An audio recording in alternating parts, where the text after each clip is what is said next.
Pour revenir un peu à l'essentiel, je vais te parler des plantes sauvages, parce que c'est une question qui revient souvent quand je suis en stage, c'est est-ce qu'on peut survivre uniquement avec des plantes sauvages? Souvent, il y en a, ça les passionne, il y en a d'autres, ils en ont rien à faire et ils y prêtent pas du tout attention. Et en même temps, dans une société comme celle-là, où tout devient toujours trop cher, est-ce qu'on peut remplacer les légumes de chez le marchand ou du supermarché par les plantes que tu peux trouver dans la nature? Faut-il encore les reconnaître? Je vais te présenter des plantes qui sont très communes, très faciles à reconnaître pour ne pas que tu te trompes, puisque ça c'est souvent aussi un sujet qui revient, c'est est-ce que je ne me trompe pas quand je cueille une plante sauvage? Est-ce que je suis sûre que la plante que je suis en train de cueillir n'est pas toxique ou n'est pas dangereuse pour mon organisme? Pourquoi les plantes sauvages sont si importantes, notamment pour nous? Je vais te faire revenir quelques milliers d'années en arrière, dans le sens où, physiologiquement, quand l'agriculture n'existait pas encore, il fallait qu'on se nourrisse de ce qu'on trouvait dehors. Et à l'approche de l'hiver, souvent la nature ne nous donnait pas une grande diversité de choses à manger. Par contre, ce qu'elle nous procurait, ça va être tout ce qui était fruits à coque. Les fruits à coque, c'est hyper riche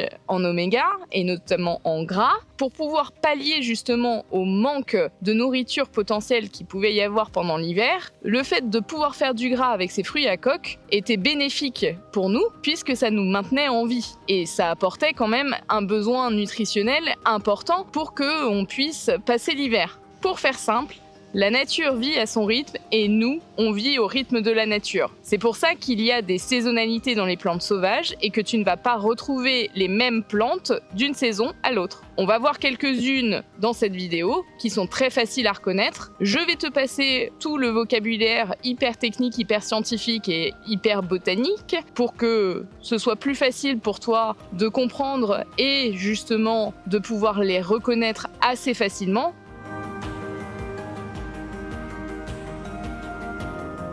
On va commencer par une plante très simple que beaucoup de personnes, y compris les enfants, aiment bien ramasser, notamment pendant les balades en été. Ça va être bien sûr la ronce mûrière. Enfin, c'est une espèce de ronce. En été, on a des petits fruits comme ça, là, les mûres avec lesquels on peut faire plein de choses, on peut même les manger comme ça. Et l'avantage, c'est que, mine de rien, c'est antioxydant, et en plus de ça, c'est sucré, c'est bon. C'est le petit plaisir que tu vas avoir pendant les balades qui va motiver les troupes, justement, pour aller se promener. Ce qui est intéressant pour pouvoir la reconnaître, si tu as des mûres, tu sais que c'est des mûres, hein, que c'est une ronce. Mais si tu n'as pas de mûres, tu as toujours 3 feuilles. En dessous de ces feuilles, tu as des épines. Et tout le long de la tige, tu vas avoir d'autres épines. Cette plante est assez invasive, notamment dans les jardins. On essaye toujours de s'en débarrasser alors qu'on peut faire plein de trucs avec. La priorité pour cette plante, quand elle pousse justement sur des terrains comme les jardins ou les zones boisées qui ont été déforestés, eh bien ça va servir aux autres organismes pour mieux pousser. Si tu es dans une forêt où il y a plein d'arbres qui sont tombés ou qui ont été coupés, ça va être la première plante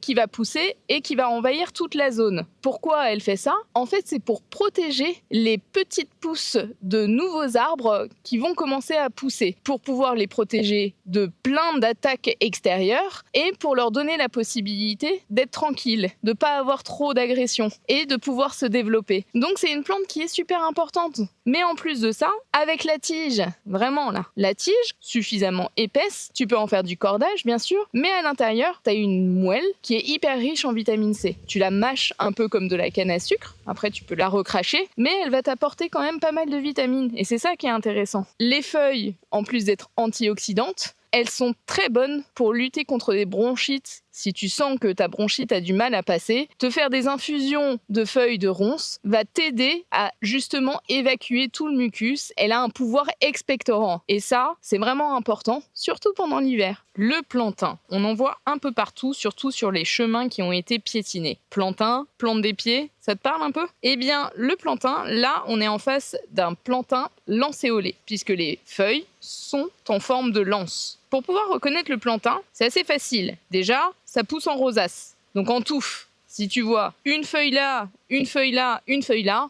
c'est que c'est peut-être pas du plantain. Pour pouvoir reconnaître facilement le plantain aussi, quand tu regardes la feuille, si tu regardes bien, toutes les nervures sont parallèles et elles ne se croisent jamais. Même quand tu détaches un petit bout, tu vas voir que les petites nervures à l'intérieur restent toujours parallèles. Et ça, c'est le principal critère d'identification de cette plante-là pour pouvoir être sûr à 100% que tu as bien du plantain. Le plantain, il est assez intéressant. Les feuilles se mangent, bien sûr. Les fruits se mangent aussi. Cela là, quoique là, il est un petit peu mûr, mais tu peux très bien le faire blanchir et le faire cuire comme des asperges, par exemple. Ça a un léger goût de champignon, c'est super bon. Il faut savoir que le plantain, c'est la plante de toutes les plantes communes qui possède des feuilles qui ont le plus grand taux de glucides à l'intérieur. Et ça, c'est super important. Souvent, alors pas tout le temps, mais souvent, tu as du plantain qui pousse à proximité d'orties. Ce qui est intéressant avec le plantain, c'est que ça a un côté anesthésiant. Si tu te piques dans les orties, tu te piques pas vraiment, tu te coupes. Mais enfin bon, je vais pas revenir sur la question, en tout cas pas tout de suite. Mais si tu te piques avec les orties, eh bien le plantain, en le froissant et en faisant sortir son petit jus de la feuille, tu viens le passer à l'endroit où tu t'es fait piquer et ça va avoir un effet anesthésiant. Ça te grattera plus, ça te fera plus mal. Il a été utilisé aussi en cataplasme, notamment pour les infections aux yeux. Maintenant, on ne l'utilise plus trop puisqu'on a des produits maintenant qui fonctionnent beaucoup mieux pour apaiser les conjonctivites par exemple. Le plantain est un très bon ami. Si tu veux manger le fruit du plantain cru, c'est aussi possible, mais par contre, il ne faut pas qu'il soit ouvert. Même si nous ne sommes pas du bétail, le trèfle peut être assez intéressant à rajouter dans tes salades. Pour pouvoir reconnaître du trèfle, puisqu'il existe plusieurs espèces de trèfle, tu as toujours des feuilles pareilles qui viennent par 3. Celui-ci, les feuilles sont légèrement dentées tout le tour de la feuille. Tu as des fleurs qui ont une forme assez facile à reconnaître. Tu as plein de pétales en fait qui sont allongés et qui sont presque attachés mais uniquement par le milieu. Et je ne sais pas si c'était ton cas quand tu étais petit, mais ce que j'aimais bien faire, notamment avec le trèfle rose, c'était de retirer les pétales et de venir suçoter juste la base du pétale parce que ça avait un goût légèrement sucré. Et du coup, c'était vachement bon. Et des trèfles, tu peux en trouver un peu partout. Ah, l'ortie, la reine des reines de toutes les plantes communes que tu peux retrouver. Elle est embêtante parce que ça pique, enfin en vrai ça coupe, mais si tu veux en savoir plus, tu peux aller voir l'autre vidéo que j'ai fait sur le sujet. C'est une plante qui pousse toute l'année, donc t'en trouves toute l'année, et dedans tu as 40% de la plante, c'est de la protéine, et le reste, bon bien sûr c'est de l'eau, mais en termes de valeur nutritionnelle, t'as du calcium, du fer, du phosphore, du potassium. En fait, t'as tout qui est réuni dans une seule plante. Donc s'il y a bien une plante que tu dois consommer, ça va être celle-ci. Elle est hyper riche en vitamine C en plus, elle est dépurative, tu peux la manger crue en prenant les premières feuilles par en dessous, tu peux la consommer cuite, en gratin, en soupe, tu peux en faire ce que tu veux. Elle a un goût un petit peu particulier, il y en a beaucoup qui te diront que ça a un goût herbacé. Personnellement, je la préfère crue que cuite. Mais celle-ci, si tu dois consommer des légumes et notamment des plantes sauvages quand tu es en bivouac, en randonnée, celle-ci, il faut absolument que t'en prennes et que tu t'en fasses un petit peu. La ronce. Alors, je vais te parler de la ronce. Non, je rigole. On va pas revenir au début. Je vais te parler de ça. Le nombril de Vénus. J'en ai déjà parlé aussi dans une autre vidéo. Ce nombril de Vénus, il sert de pansement parce qu'il est antiseptique. Il est hyper bon à manger. Il est hyper riche en sels minéraux. Tu as une feuille qui est arrondie avec un petit trou en intérieur. Tu as toutes les nervures qui partent de ce petit trou. Le bord des feuilles est arrondi mais un peu en forme de pétale, quoi. Derrière, tu as une petite tige. Cette petite tige, tu peux la retirer assez facilement. Là, on voit bien le trou. Ça pousse plutôt sur les parois qui sont verticales. Et pareil, ça pousse en touffe. Et quand il est bien implanté, il aime bien s'implanter sur toute la zone. Tu te demandes peut-être pourquoi ça pousse sur les parois verticales et pas directement au sol sur un plan horizontal comme les autres plantes. C'est parce qu'il va essayer de capter le plus de lumière. En général, le nombril de Vénus, c'est une plante qui est plutôt hivernale et donc du coup, pour capter le plus de lumière, il aura le plus de rayons pour pouvoir se développer. Pour pouvoir faire un pansement, tu viens décrocher tout doucement la tige et délicatement. Ça marche mieux avec des feuilles qui sont beaucoup plus grandes. Ce qu'on cherche à faire, c'est de retirer la petite pellicule blanche qui est derrière la feuille. C'est ça qui va nous servir de pansement et c'est cette partie-là qui est antiseptique. Alors bien sûr, c'est pour des petits bobos, hein. C'est pas pour des coupures hyper profondes. Je sais pas si tu vois bien à la caméra cette petite pellicule de peau qui est en dessous de la feuille que je viens de retirer. Et c'est cette petite pellicule que tu viens coller sur ta petite plaie. Une fois que tu as fait ça, ou même si tu n'as pas besoin de pansement, tu peux la manger crue et tu vas voir, ça a un petit goût de petit pois.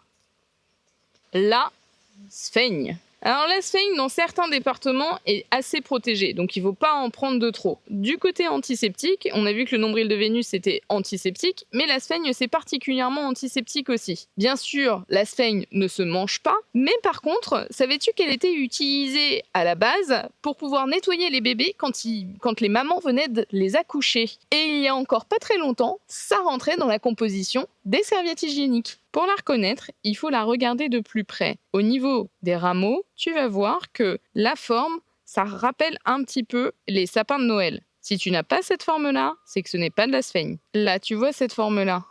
Moi, je la trouve assez intéressante et je l'utilise beaucoup, la sphaigne, notamment quand je suis dehors et que souvent j'ai les mains dans la terre et tout ça, pour pouvoir nettoyer même mes gamelles en surface. Mes gamelles, en fait, je les frotte contre la sphaigne et comme ça retire le plus gros. Et la sphaigne, elle peut être utilisée aussi dans un des étages pour faire un filtre pour l'eau.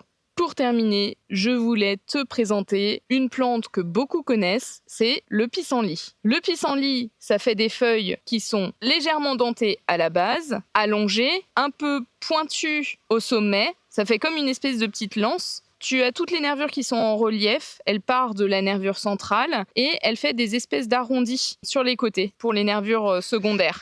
Ça pousse en touffe et tu connais très bien la fleur. La fleur est une fleur jaune et quand elle est en graine, ça fait plein de petites aigrettes très volatiles et très inflammables qu'on utilise aussi pour pouvoir allumer du feu, soit au briquet par percussion, soit avec la méthode par friction. Le pissenlit, on va plutôt tendance à l'utiliser en salade. Par contre, il faut savoir qu'elle est très riche en vitamine A, en potassium et en sodium. Tu peux manger les jeunes feuilles, les jeunes pousses. Tu peux manger la fleur, ça mettra un petit peu de décoration dans tes salades. Et bien sûr, tu peux également manger les racines, mais plutôt cuites. Cette vidéo était une vidéo plutôt introductive aux plantes sauvages. Si beaucoup de personnes me disent que ça les intéresse et qu'ils veulent que je refasse des vidéos dessus un peu plus complètes, genre par exemple les 3 plantes sauvages à connaître sur le bout des doigts, à bien reconnaître et surtout qu'est-ce que ça va apporter en termes nutritionnels, n'hésitez pas à me le mettre en commentaire.